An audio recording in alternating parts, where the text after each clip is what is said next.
Which mobile phone do you buy in a world where mobile phones are always changing and ever adapting? To be honest, there are so many different options out there and so many good quality makes and models of mobile phones. But let's be honest, a mobile phone isn't just a mobile phone anymore. It's all about connectivity. How can we connect to the world more and more, and how many different features can we cram into a mobile phone? Well, let's be honest, there are only really 3 big competitors out there in the market which are taking the world by storm when it comes to mobile phones, and that is Samsung, Apple and Google.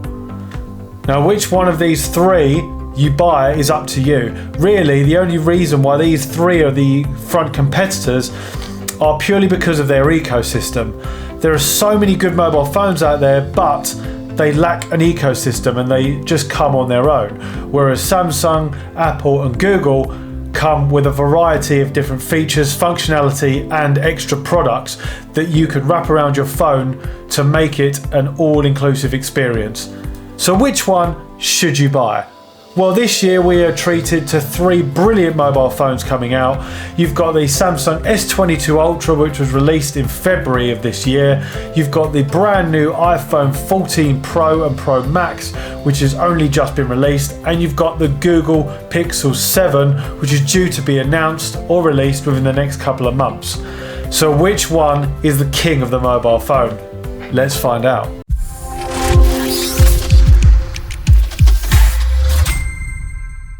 In order to understand which mobile phone is right for you, you really need to understand what you're going to use it for. Do you just want to use it for scrolling through social media, or taking the odd photo of your family and friends, or just making phone calls and sending text messages and emails? Or do you want to absolutely maximize what you're going to get out of it and use it for productivity, content creation, expert photography or filmmaking? So in order to understand which is right for you, I've broken this down into 3 categories: versatility, camera quality and features, and its ecosystem. So let's have a look at these 3 phones' ecosystems and the amount of products they have which are compatible with each other, to see how you can maximize your phone and which one is ultimately going to be best for you. So let's start with Samsung. So their flagship phone, which is about 6 months old, is the S22 Ultra. You also have the Galaxy S8, S8 Plus and S8 Ultra tablet, the Galaxy Buds Pro, and the Galaxy Watch 5. Now let's have a look at Apple's ecosystem. So the iPhone 14 Pro and Pro Max has only just been released and is their flagship phone. Then you have the iPad Air and iPad Pro. You also have AirPods and AirPods Pro, and the Apple Watch. And you also have the MacBook Air and MacBook Pro. And of course, you can have Apple TV, which is compatible on your phone and other devices. Now let's look at Google. So you've got the Pixel 7 Pro, which is going to be coming out in the next couple of months. You've also got the Pixel Watch, which is expected to be announced soon.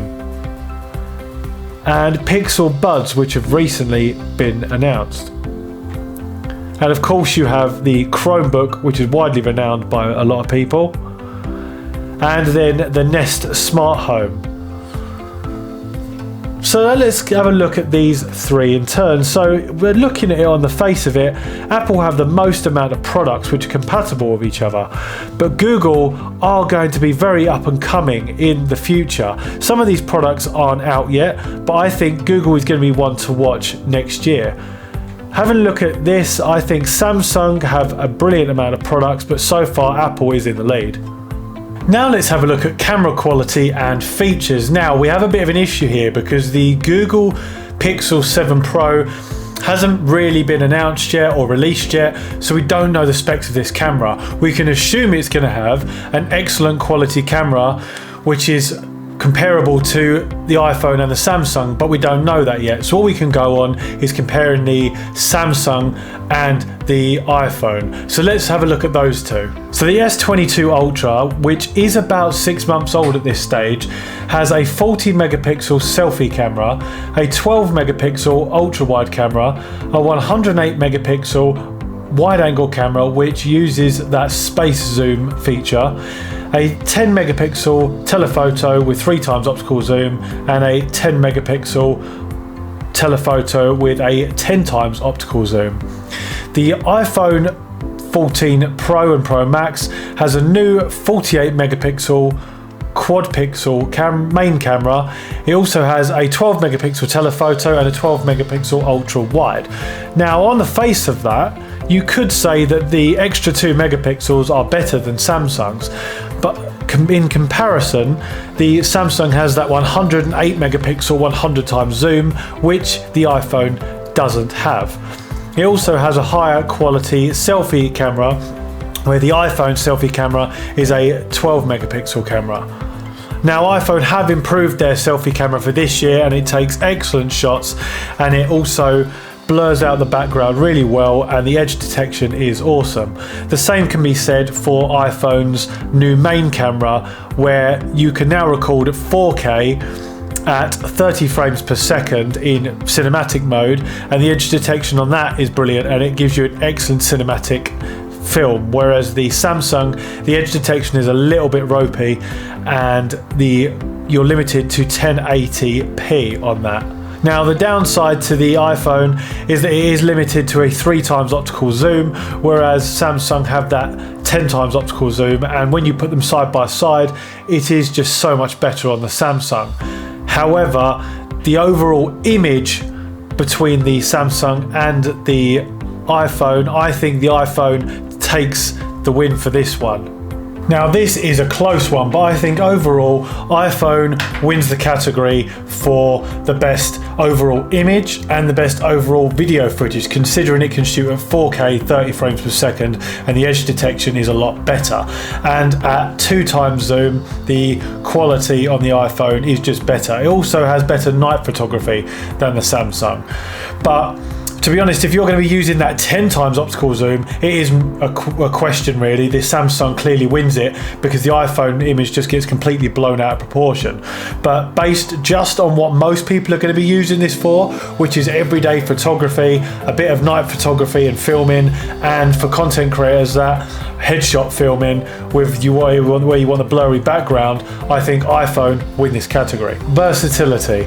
Now I must admit, this one's a bit of a red herring, because all 3 of these phones are extremely versatile, extremely diverse, and can operate in a wide variety of functions depending on what you want. They all have brilliant cameras. They all have incredible functionality with different products. Realistically, it doesn't really matter which one of these you get. They will all be extremely versatile. The Samsung has the better tablet in my opinion.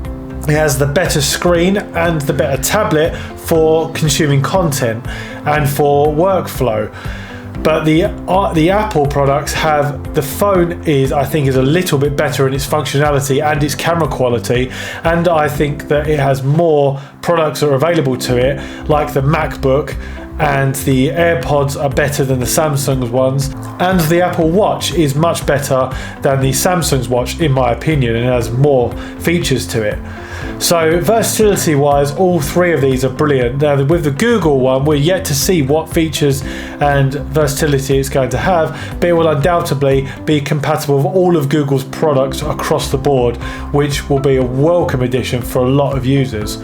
So let's answer the question you really want to know. Overall, which is the best phone out of the Samsung S22 Ultra, the iPhone 14 Pro, and the Google Pixel 7? Well, straight away, I'm afraid to say that I have to eliminate the Google Pixel 7 for 2 reasons. One, because it's not actually been released yet, so we don't have any idea what features it's going to have. Now, I'm sure it will be incredible and have great features, but we just don't know at this stage. So I'm going to have to eliminate it from the mix. Also, the other Google products are not out yet. So we just don't have that functionality just yet, or the integration with other Google products. I think Google will be one to watch this time next year, and I believe they will be a real competitor in the market. So now it's between Samsung and the iPhone. Now they both have incredible products and incredible functionality, but I'm afraid I have to say the iPhone have the better integrations. The Apple Watch is better, the MacBook is better. The iPad, although I don't think is as good as the S8 tablet, it is still a very close comparison. The AirPods are better than the Samsung's ones. The photo and picture quality is better with the iPhone, and the overall integration is better. Now Android does have a bit of an edge, because I think Android devices are better than Apple, because Apple is limited to its own ecosystem, whereas Android can operate way outside of its own area.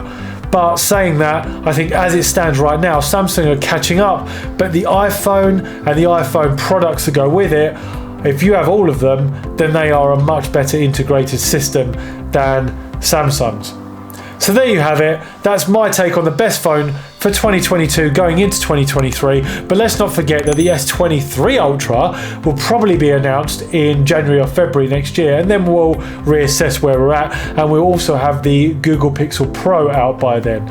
So in a few months' time we'll have a much better idea of where we stand. But I hope you enjoyed this video, and if you want to get a professional camera to do your content like I'm doing today, then check out this video up here, and it will tell you what the best camera is to buy.